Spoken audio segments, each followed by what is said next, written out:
اعوذ باللہ من الشیطان الرجیم بسم اللہ الرحمن الرحیم سورۃ البقرہ آیت نمبر 132 وَوَصَّى بِهَا إِبْرَاهِيمُ بَنِيهِ وَيَعْقُوبُ يَا بَنِيَّ إِنَّ اللَّهَ اصْطَفَى لَكُمُ الدِّينَ فَلَا تَمُوتُنَّ إِلَّا وَأَنْتُمْ مُسْلِمُونَ۔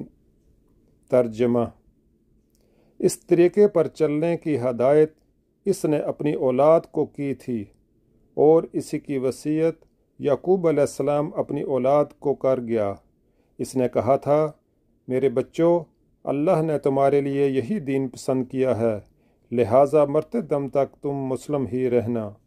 حضرت یعقوب علیہ السلام کا ذکر خاص طور پر اس لیے فرمایا کہ بنی اسرائیل براہ راست انہی کی اولاد تھے۔ دین یعنی طریقِ زندگی، نظام حیات، وہ آئین جس پر انسان دنیا میں اپنے پورے طرز فکر اور طرز عمل کی بنا رکھے۔